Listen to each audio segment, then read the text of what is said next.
you have to be responsible parents. Pero sa atin po, lagi kong sinasabi, you have to be a responsive parent.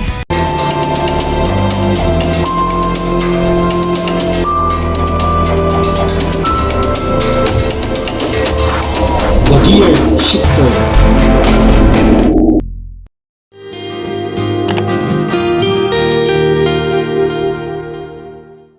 This is Kuya Prof. Okay, ang Kuya Prof TV. Maraming salamat sa inyong patuloy na pagtangkilik sa Kuya Prof TV at sa mga ngayon lang nakapag-tune in, ngayon lang nakabisita, ngayon lang nakapanood ng Kuya Prof TV. Welcome sa ating channel at pwede nyo i-share at mag-subscribe kayo sa ating channel na ito at ibahagi natin sa ibang link ang channel. Maraming natututunan ng ating mga kaibigan sa ating channel, sa ating programa. Maraming salamat. Mag-uusapan natin ang napaka-challenging role to play on earth. Sabi nila, hindi ka sumisweldo pero napaka-fulfilling, napaka-challenging. Ito ang parenting. Pag-uusapan natin ngayon yan, ang parenting. Sabi nga nila, laging pinag-uusapan ito, laging sinasabi nila, you have to be responsible parents. Pero sa atin po, lagi kong sinasabi, you have to be a responsive parent.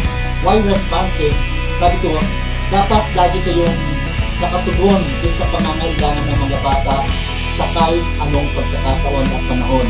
Kung kailangan, halimbawa nila ng eraser dahil kailangan nila yung gamitin sa kanilang exam, kailangan mo mag-provide, maghanap ng eraser para sa mga bata, para sa mga anak mo.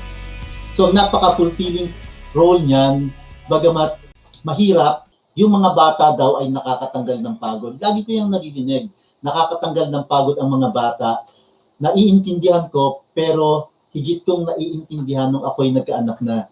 Hindi ko lang siya naiintindihan, kundi nararanasan ko siya. So, ngayong hapon, pag-uusapan natin ang most fulfilling role to play on earth. That is being a parent. At dahil dyan, para mas madali nating matandaan, nag-isip ako ng salita mula dun sa salitang most. Yung bawat letra nito ay binigyan ko ng kahulugan.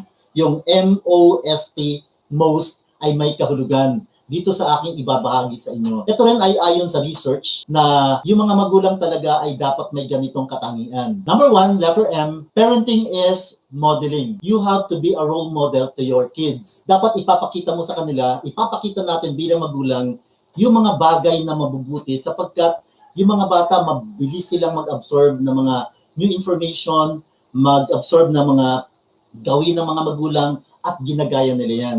So modeling is very important. Naalala ko pa minsan yung aking panganay si Cyril, nag-aaral siyang gumapang at tuwang-tuwa siyempre kami na nakikita namin siyang gumagapang. Isang araw nakita ko na lang si Cyril gumagapang dun sa bed at malapit na siyang malaglag. Pero kahit anong bilis kong tumakbo para saluhin siya, hindi ko nagawang saluhin yung aking anak. Napakabilis niyang gumapang. Nung time na yon, takot na takot ako at halos madurog yung puso ko sapagkat nakakatakot makita yung bata na malaglag sa kama. At kitang-kita ko kung paano siya malaglag sa kama. Nahulog siya, una ang likod, at pagbagsak niya, hindi ko alam yung aking gagawin. Hindi ako makasigaw, kundi pinipilit kong habulin at saluhin yung bata, pero hindi ko siya nagawang saluhin. Pero hindi siya umiyak. Naalala ko na, sabi ng mga matatanda, may guardian angel yan at inaalagaan sila ng kanilang guardian angel. Takot na takot man ako at kinakabahan, binuhat ko yung aking anak at nilagay ko sa bed. Sabay kaming nahiga at habang nakahiga ako, nag-iisip ako kung ano ang mga pamamaraan ang gagawin ko para hindi na maulit yung ganong sitwasyon, yung ganong pagkakataon. At naisip ko, nakahiga kami noon, dumapa ako at unti-unti akong gumilid sa kama. Bumaba ako sa kama, una ang paa, at nung nasa floor na, nung nasa side na yung aking paa, tumayo ako at nakita yun ni Cyril. At maya-maya nakita ko si Cyril gumagapang at papalapit sa gilid ng kama, inuna yung paa at hindi siya nahulog nung bumaba siya ng kama. And ladies and gentlemen, mga kaibigan, mga kapanalig, that is modeling. Yung mga bata, ginagaya talaga nila yung ating ginagawa.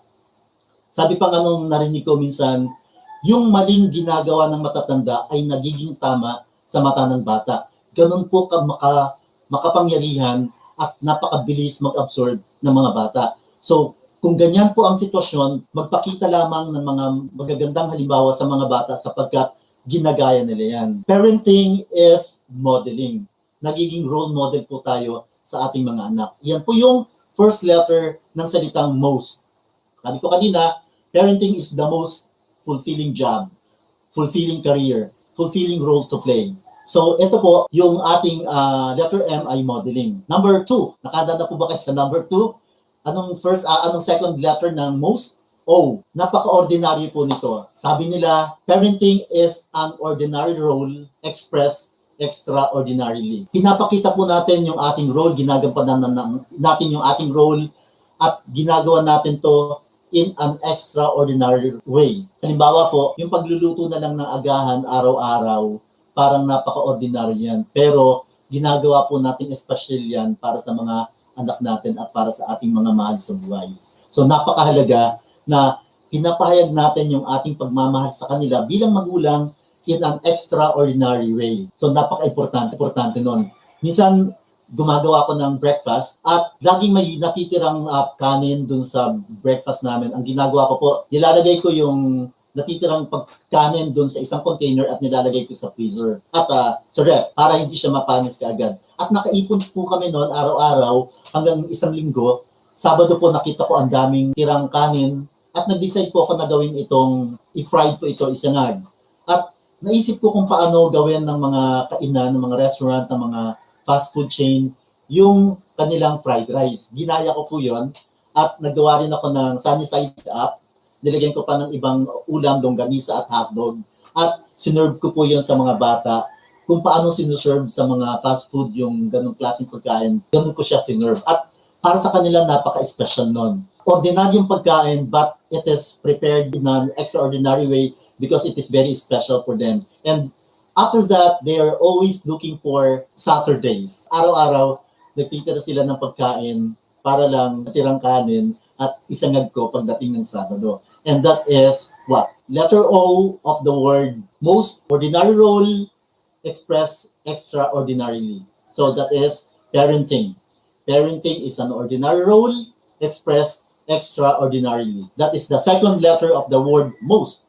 And third letter S, parenting is a shared responsibility. Dapat po parehong nagtatrabaho at parehong kumikilos ang mga magulang para mas gawing matagumpay, masaya, punong-puno ng pagmamahal ang isang pamilya. Hindi po kaya ng isang magulang lang, ng isang nanay o tatay lang, yung pagpapaganda at pag-aaruga sa mga bata. Kailangan pong parehong gagampanan ng mga magulang yung role nila bilang magulang, bilang nanay at bilang tatay. Napakahalaga po niyan at kung ganun po yung sitwasyon, hindi po dapat nagko-contradict sa mga rules at sa mga policy yung mag-asawa. Hindi po dapat natin nililito ang mga bata. Napakahalaga na pareho po tayo ng direksyon, na pareho po tayo ng pananaw. So again, parenting is a shared responsibility. That is the third letter of the word most. At ito po yung panghuli. Napakahalaga po nito, napaka-importante po nito. Letter T. Letter T is parenting is thanksgiving. Ang pagiging magulang po ay isang walang hanggang pasasalamat. Tayo po ay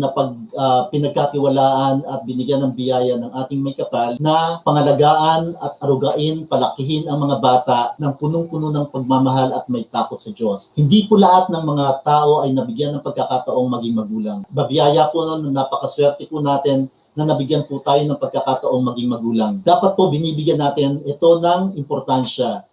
Ang pagiging magulang po, hindi lang sa dugo.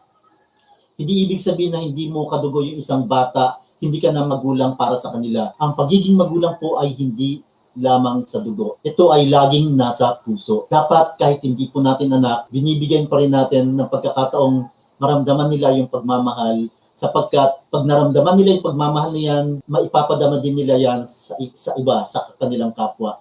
Yung mga kaibigan halimbawa ng ating mga anak, dapat ipinapadama po natin sa kanila yung pagmamahal din bilang magulang sapagkat kabahagi na sila ng pamilya dahil sila ay mga kaibigan ng ating mga anak. So iyon po ang napaka-importanting gusto kong ibahagi sa inyo tungkol sa parenting, fulfilling career, at binigyan po natin ng kahulugan ng bawat letra sa salitang most. Most, modeling. O, ordinary role expressed extraordinarily. S, shared responsibility. And T, thanksgiving. Yan lamang po ang aking ibabahagi ngayong araw na ito dito sa ating bagong channel. At sa mga gusto pong maging subscriber ng ating Kuya Prof TV, paki-subscribe po at paki-share po ito sa iba. At doon po sa mga gustong imbitahan si Kuya Prof para sa mga seminars, sa mga workshop, pwede niyo po akong i-email o kontakin niyo po ako, i-text niyo lamang po ako sa 0932-8493842 o mag-email sa kuyaprof@gmail.com. Muli, ito si Kuya Prof na nagsasabing, change your life now by changing your mindset. Kilos-kilos! Thank you very much. Kuya Prof, si Kuya Prof, si Kuya Prof, si Kuya Prof.